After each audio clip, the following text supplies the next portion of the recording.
Australia are always going to be the toughest team to play, in Australia, because not only have they got a really tough competition where they have a great pool of players they can choose from, but it's also in their backyard, and nobody likes anybody coming into their backyard and pinching their toys, as they like to say.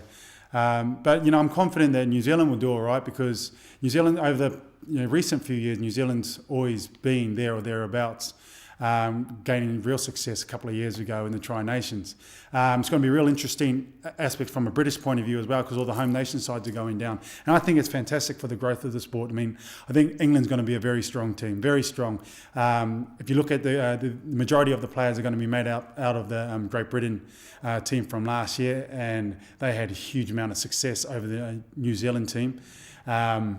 And I think that they can only grow from that. There's a lot of great young players being developed at the moment, and the fact that they get the opportunity, they're able to take their game to another level, and that's the type of thing that International Rugby League allows you to do. So, it's definitely going to be a very interesting World Cup. There's a long-running history between New Zealanders and Australians when it comes to sport. We're neighbours, we live next to one another, and we'll go to war, alongside one another.